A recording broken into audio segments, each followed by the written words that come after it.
بسم اللہ الرحمن الرحیم۔ السلام علیکم۔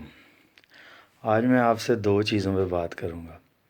ایک تو شرجیل امام جو لڑکا انڈیا میں گرفتار ہوا ہے شہین باغ میں، اس نے کوئی پروٹیسٹ کی تھی جو دلی میں جاری ہے سی اے کے خلاف، اور دوسرا منظور پشتین پہ۔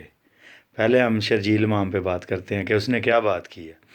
اس نے یہ بات کی ہے کہ آسام جو ہے نا، جو نارتھ ایسٹ ہے انڈیا کا، ادھر 4-5 لاکھ لوگ اگر اکٹھے ہو گئے اس کو انڈیا سے 1 مہینے کے لیے یا اس سے زیادہ عرصے کے لیے کاٹ دیں، تو وہ جو آسام میں مسلمانوں پہ ظلم ہو رہا ہے، جو کنسنٹریشن کیمپس میں مسلمانوں کو رکھا ہوا ہے، کیونکہ وہاں سی اے جو این آر سی ہے بڑی دیر سے امپلیمنٹڈ ہے، اور وہ کنسنٹریشن کیمپس اسی طرح کے ہیں جس طرح نازی جرمنی میں ہٹلر نے بنائے تھے، یہودیوں کو اندر رکھ کے ظلم کر کے سلو پائزننگ اور ظلم کے ساتھ مار رہے تھے۔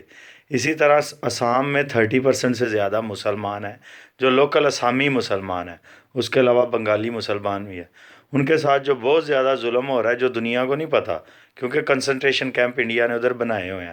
اس نے صرف اتنی بات کی ہے کہ اس ظلم کو روکنے کے لیے ایز اے پروٹیسٹ اس کو جو ہے نارتھ ایسٹ کو انڈیا سے ایز اے پروٹیسٹ کاٹا جائے اور پرماننٹلی نہ کاٹا جائے۔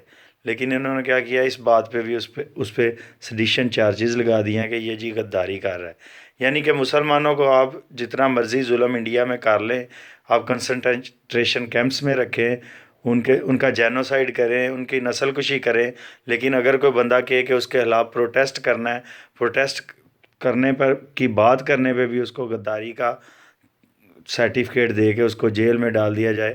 اب جیل میں ڈال کے اس پہ تشدد کیا جائے گا، کیونکہ انہوں نے 27 بندے تو اتر پردیش میں 27 مسلمان مار دیے ہیں صرف پروٹیسٹ کرنے پہ، اور پولیس نے JNU میں گھس کے، اس کے علاوہ جامعہ میں، علی گڑھ یونیورسٹی میں، لائبریریوں میں گھس کے مسلمان سٹوڈنٹس کو مارا ہے، اور یہ مسلمانوں کو بتا رہے ہیں کہ ان کی اوقات کیا ہے۔ یعنی مسلمان انڈیا میں احتجاج بھی نہیں اب کر سکتے۔ وہ سچر کمیشن انڈیا کا ایک بنا تھا، اس کی ایک رپورٹ ہے کہ مسلمان جو ہیں انڈیا میں، ان کی حالت دلتوں سے بھی بری ہے۔ یعنی 14 سے 15% مسلمان ہیں، لیکن ان کی ہر چیز میں ریپریزنٹیشن، فوج میں، پولیس میں، جو بیوروکریسی ہے انڈین، اس میں 2 سے 3 سے 4% ہے، اس سے زیادہ ان کی ریپریزنٹیشن نہیں ہے۔ جو انڈیا کہتا ہے کہ پاکستان میں منورٹیز کے ساتھ ظلم ہو رہا ہے، ہمارے تو ہر ادارے میں 5% کوٹا ہوتا ہے منورٹیز کا، حالانکہ پاکستان میں منورٹیز جو ہیں وہ 1 سے 2% یا 3% ہے میکسیمم، لیکن ہماری ہر جاب میں 5% کوٹا ہوتا ہے منورٹیز کا منیمم۔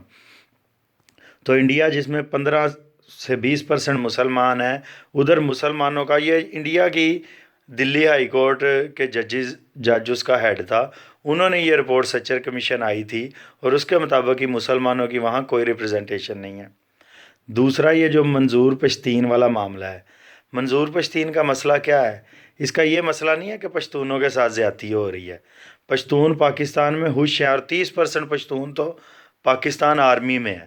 اس کے علاوہ لاہور، اسلام آباد، کراچی، پنڈی، ملتان، فیصل آباد، گجرانوالا، ہر جگہ پشتون جو ہیں وہ بزنس پہ چھائے ہوئے ہیں، اور ہمیں کوئی مسئلہ نہیں ہے، پشتون ہمارے بھائی ہیں اور پاکستان کے وہ شہری ہیں۔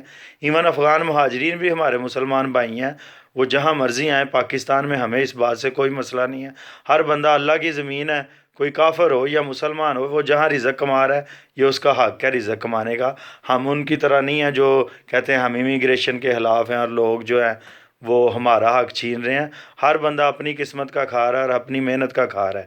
جو بھی پشتون پنجاب میں، سندھ میں ہے میجورٹی میں، جو کراچی میں سب سے بڑا پشتونوں کا شہر، جو کوئٹہ، قندھار، کابل اور پشاور سے بھی زیادہ پشتون کراچی میں رہتے ہیں، تو پشتونوں کے ساتھ بنیادی طور پہ کوئی زیادتی نہیں ہو رہی پاکستان میں۔ یہ جو آپریشن ہوا ہے، جو فاٹا میں ہوا ہے، یا جو افغانستان میں جنگ جاری ہے، یہ کہتے ہیں جی یہ پاکستان آرمی کا سارا قصور ہے۔ پاکستان آرمی کا اس میں کیا قصور ہے؟ جی مشرف نے اڈے کیوں دے دیے؟ کیوں نہ دیتا مشرف اڈے؟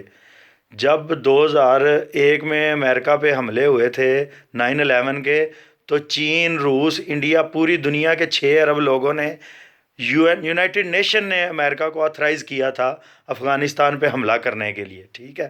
پاکستان کے 20 کروڑ، تب 20 کروڑ تو آبادی نہیں تھی، تب ہماری 13-14 کروڑ آبادی تھی۔ 13